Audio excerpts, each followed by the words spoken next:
Hey everyone, I'm Mason, the Chief Engineering and Product Officer here at Tulip. I'm Rony, co-founder, CIO, CISO here at Tulip as well. Today we're sitting down to talk shop on Tulip platform, everything from architecture, reliability, security, deployment options, everything like that. So as we get into this today, what sort of things are top of mind that you hear from CISOs in the industry?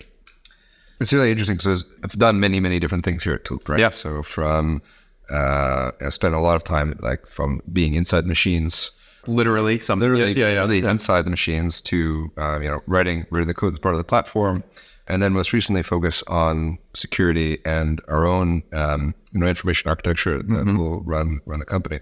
So a lot of that has been time spent, really embedded within the customer environment, and living seeing their experience from things.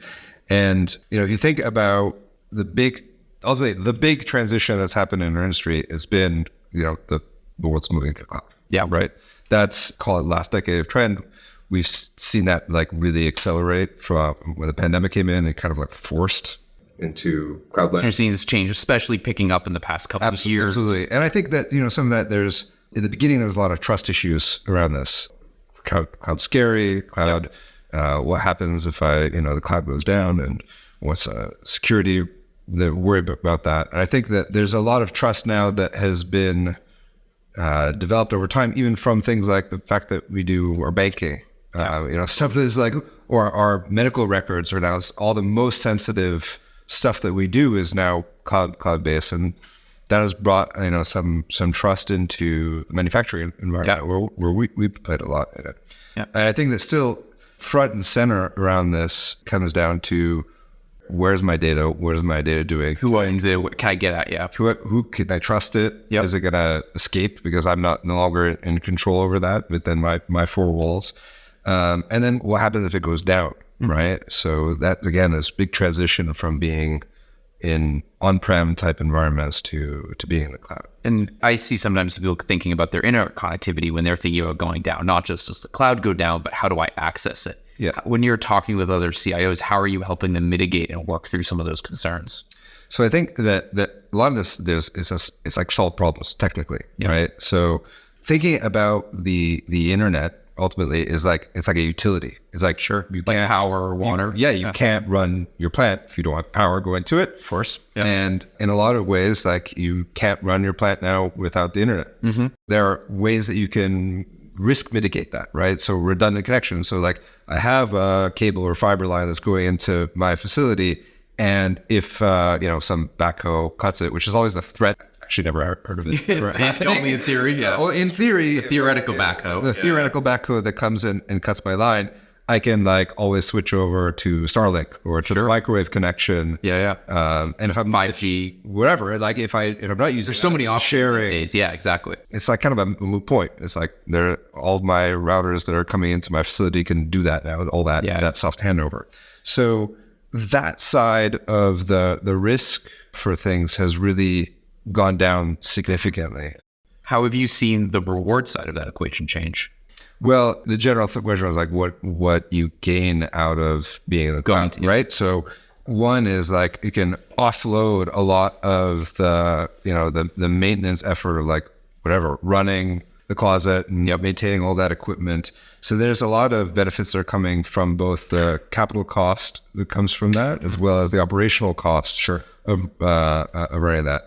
The second is that it changes the way that you think about the software that you're using, in the sense of, the classic old school way of on-premise software is I'm going to get my version 16. Run it for 4 years. And I'm afraid of touching it because, if it works, don't bother to fix it. Or I know it's got its quirks and I work around it, to something that becomes effectively versionless, right? When I log into Gmail or whatever, I don't know what version Gmail I'm using. Yeah, right? It's just it's just Gmail. It's just what's up to date, and it's incorporating all of the incremental benefits that come from what you get out of these kind of deployments. So it allows you to stay most up to date with the new capabilities that come out. So I'm more at the cutting edge of whatever is happening. It also can help from a security perspective. Say more. Well, in part because you can handle patches transparently, right? For example, we look back historically to major events that have taken place, like you may have heard of Log4j, which was a big security vulnerability that was found and impacted a massive number of systems that are out there. Just the process of getting that stuff updated and patched would, require a lot of effort for anything that's going from an on-prem type thing. Yeah. Now, that can be patched transparently in the cloud, and, you sort of may find out about it when the release notes go out saying, like, by the way, this thing got patched. Yeah. I think of it a little bit in some ways as economy of scale, right? As Tulip, when we're hosting this for all of our customers, it's very easy to add one more. There's no additional burden on us. But if you're IT setting it up, it doesn't matter that it's been deployed 1,000 times before. You still have to take on that full burden yourself. Yeah. So that educating of the team, right? That comes along with all that operational requirements for getting stuff. Oh, and it's a complex system. As opposed to spinning something up and being like, okay, here, you got to log it in your email. Get started. Go ahead and run with it. I also think about that in our product development cycle and how we build and grow the product. I was looking at a post in our community earlier today, and a PM responded to it. They pulled it into a sprint. It'll be done next week. That customer's on our regular release cycle, and so they'll get that improvement in a week, right? From raising it to getting it fixed. And that's just not possible with an on-prem solution. Yeah, there's a lot of talk about agile development or agility in your operations. An example that you gave here of being able to really tightly coordinate the feedback from the customer, understanding like what exactly is how things being used, and then push that all the way back to the customer. And so like that one tweak may introduce all sorts of other ideas that are coming out of it. And the speed of iteration is where you can gain the benefit. So as we think about sort of next generation MES and manufacturing software, how do you think about connecting together the different suite of applications, ERPs, MESs that have evolved together into one more cohesive system? Yeah, there's this Purdue model that probably are familiar to a number of people that are watching this, which is, I call it like the pancake layers. Many layer, like a big stack of pancakes. Stack of pancakes of how different systems get isolated from each other, from the shop floor, from the sensor networks that are tying together into pieces of automation, to systems that are running on the shop layer, at the business layer, et cetera. And it was like the right thing for a certain era. Okay. Right? And there's a lot in there that makes sense. Like you do want to have like your real-time system for your sensors be isolated. Probably on-prem on your shop floor. Makes sense. Yeah. Those are the things that hiccup can really mess up your latency is important. But the piercing of that layers comes because I want to have a system that on the one hand is talking all the way up to a system that's running at the business level, the whole business globally. And on the other hand, maybe tied all the way down to a physical thing that someone is working on. So the thing they're working on comes from some overall planning system or some global business level constraint. Yeah, and you want to connect those things together because there's some relevant information that you need to have for what you're doing in the moment.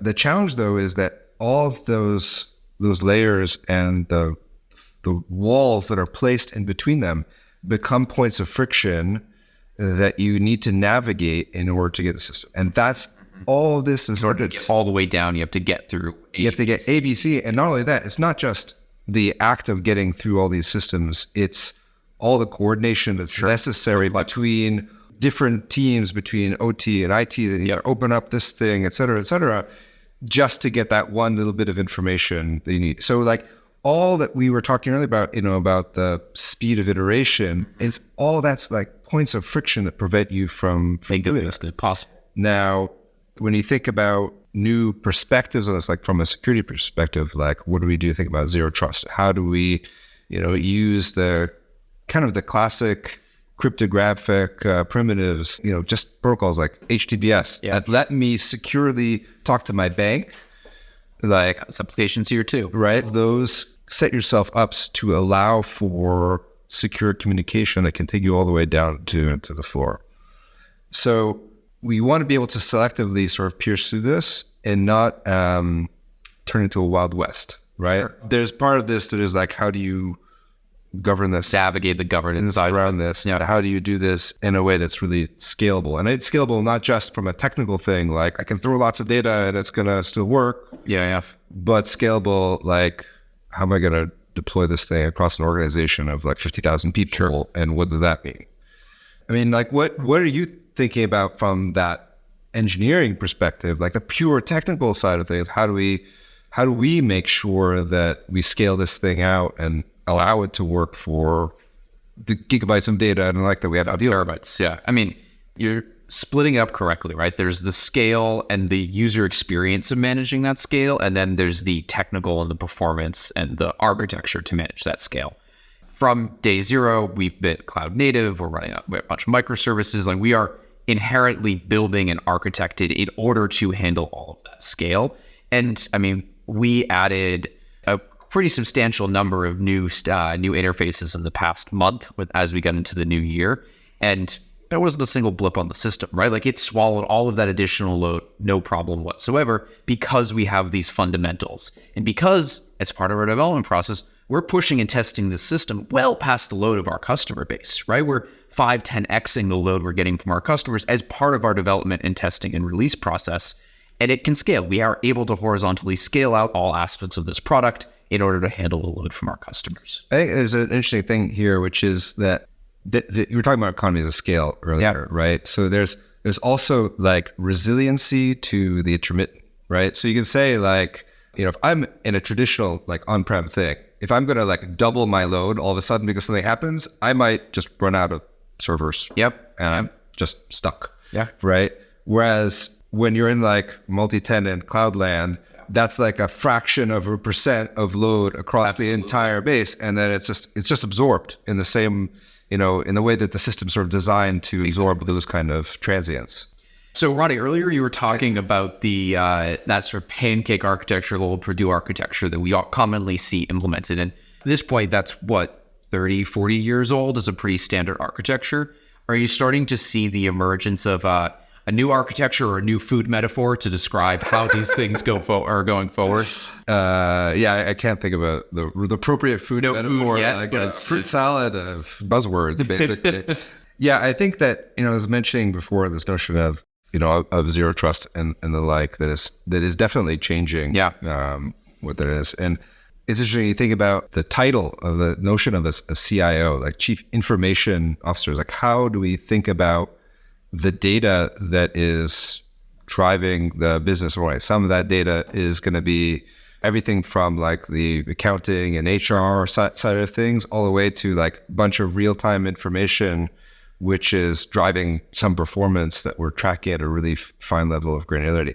And things like where's source of truth becomes like a really big deal, because, if you're moving your data around from one place to another, how are you trusting that it's correct, it's accurate, and I can use that and incorporate it and then put it into some kind of architecture that allows me to pick and choose with appropriate governance, like, can I access this data? Sure, but have it available for me to start working it. So this is where, you see emergence of things like UNS, Universal Namespace, as a way to give a structured way to gain access to the data so that it can be consumed, bring in a new system. Now I can just plug it in there, and now the data becomes available to lots of other places that can make use of that. Yeah. That helps a lot in the agility of the interconnection between the different systems. And that's the hard thing. It's the system integration between these different things. I've got, one box here that, talks something, it's giving some really critical, mission critical information. And I've got, another system, and somehow those two things need to come together. That's ultimately the hard thing, right? So when you see a customer that has sort of legacy architecture and implementation like this, how do you recommend they get started? What's the first step they should take? There's one thing, which is like, what are the overall vision goals we want to do? For example, set a statement like, I want all data to be accessible in real time to the critical people that need to do it. And I want that data to be accessible through some approval process, whatever governance that's necessary in order to make that available. And I want it to be self-serve. Yep. Right. So that's like overarching sort of statements, philosophical statements that you need to bring to that perspective in when thinking about architecture. That said, like I think of factories like this, like a ship of Theseus. Like they're very rare. Cars get replaced, but it's very rare that you have an opportunity to like do things right the first time. Yeah. Right? It's always in some kind of transition. You always have something that is you're starting with. I'm starting with an ERP that I've been using. Sure. I'm not going to change that out at the same time that I'm changing out some system that's kind of trusty to try. You can't burn it all down. So starting with a North Star, like, statements like that, and then choosing the systems you swap out or bring online that help you achieve that. And then thinking especially about what are the pieces of infrastructure that you can put in place that you can then hang lots of other stuff. And those are being the ones to focus on. Yep. You mentioned earlier data and how companies are starting to think about organizing and collecting all of the data that they're producing from their shop floor. How do you see the value of this data changing with the rise of some of the AI techniques that have come up over the past couple of years? So we've got these incredibly powerful language models, yep. whether they coming from, commercial type beans or open source models, but they're a raw tool. They're the sort of thing like, my analogy, like I have like a really amazing chisel that I can use to carve amazing things, right? But there are places where I want a table saw and sure. a lot of other tools that are going to refine that. So, and if you don't start with good material, then the perfect chisel doesn't help you either. Right.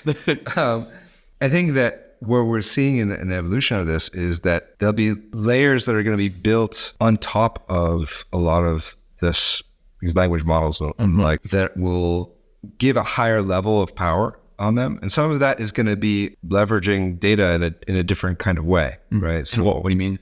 Well, I mean, I think about it like, imagine you had like, one of the world's best data analysts that is just there. You can just ask questions to your data and they can, really do all the SQL for you. Do everything that you need to get, pull something out of that. You think about like data is the new oil. Yeah. That catchphrase. Yeah. Well, what's happened? So data is the new oil. So I don't want to give you my oil. I don't want to give you my data. But now that I've hoarded all this stuff, what do I do with it? Yep. So tools like these languages, they give an easier way to start to actually make use of this in a meaningful way. I mean, we put out Copilot stuff in Tulip. Like, what have you seen how people are using that? Yeah, I think the business analyst case is definitely real. We're seeing a ton of value from that, of lowering the iteration time on being able to explore and understand your own data. But two, and it's still early stages in the industry with this, but how people explore and make use of more human-generated data, say a defect report or how they fixed this problem. Before, people might not have been actually even recording this data because, okay, you're going to collect 10,000 defect reasons. Who's going to sit there and read them all day? Well, your brand new chisel's really good at reading all of those 10,000 things, right? It can actually start to give you a better understanding of this type of data that it was hard to get information from before. Mm-hmm. All those reports that used to be filled out by hand that go edited to a box and sit on a shelf now actually matter. Yeah, exactly. And are a super valuable source of information and tribal knowledge on how your process has evolved and what the edge cases are. I think that there's another part of this that's really important is there's so much tacit knowledge that lives in the brains of the people of your people on the shop floor. People on the shop floor. Absolutely. And it goes with them when they retire. Yep. And these kind of Copilot-like tools they're a way of helping to share a lot of that knowledge, that tacit knowledge, that, of the smell of this machine at this moment. This thing happens, I do this. Right, exactly. Yeah. And try to pull it out of data that's already there. Sure. Yeah. Definitely there's a bunch of value here. How AI can now actually help the person on the shop floor, the frontline operator, doing that end job instead of somebody running in a regression over all million data points they collected last year, right? Something like that. We've talked a lot about, whether it be on the technical side of like, piercing the Purdue model or whatever, but there's a lot on just how you manage big systems like this. And I know we put a lot of thought around this, especially since we have a lot of really large enterprise customers that are doing that. What are you excited about and thinking about that from sort of the scaling on the human side of things and how it fits into what we're doing with Tulip? Yeah, that's a great question. Immediately and tactically, we have a huge new release coming out any day now that'll include a bunch of features directly targeted at helping to govern and scale large sites. Really specifically, I'm excited about custom user roles, so our customers can tweak the permissions model within Tulip to exactly what they need on their shop floor. There's another feature in here that's not directly, doesn't it on its face seem like governance, but ties in a really interesting way, and that's the validation options and widget control that we're building into forms. Now, this feature is motivated by simplicity. How can we make complex Tulip apps even easier to build and get started with? And that in of itself is a governance, because it makes somebody else's app easier to understand and easier to work with and go, as we talked about tribal knowledge earlier, pick up where somebody else left off and take it forward to the next step. Now, that ties into a huge area that I think about in terms of governance and scale, which is how do you balance between the citizen developer and empowering them to solve their problem on the shop floor and the overall center of excellence or IT group that's pushing the standardized part of these applications down, and merge in the middle in a way where you're both empowering that person and not creating duplicate work for yourself and be able to take best practices and push them everywhere. We're seeing a lot of customers use Tulip workspaces for this, where they will give different sites their own workspace, be able to have their own sort of sandbox to operate and deploy in, and then use Tulip's Enterprise App Exchange in order to be able to push down sort of best practice apps. There's one customer I have in mind in particular that has their standardized audit form. They want every plant to be running this same exact form. They've used Tulip to distribute it to all of their plants, and then they're able to run it individually and still have that citizen developer mindset. So it's this combination of letting the person who knows their specific problem, what I need on this line to build this thing, to fix this problem, the tools to do it, and a framework to distribute larger applications and larger frameworks from a more centralized center of excellence. Yeah, I think there's how the technical solution of the product is coupled with change management. Like there's some of the times this means like a big cultural shift within an org where all of a sudden like one group is giving up power or responsibility or for things and another group is taking on that responsibility. Yeah. I think actually right after this, Jess Yen, our global head of customers, will be talking exactly about this and how to establish a center of excellence.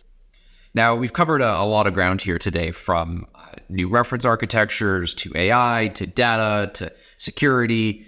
There's a lot on a CIO's plate. Any tips or suggestions or how to balance it all and how to prioritize?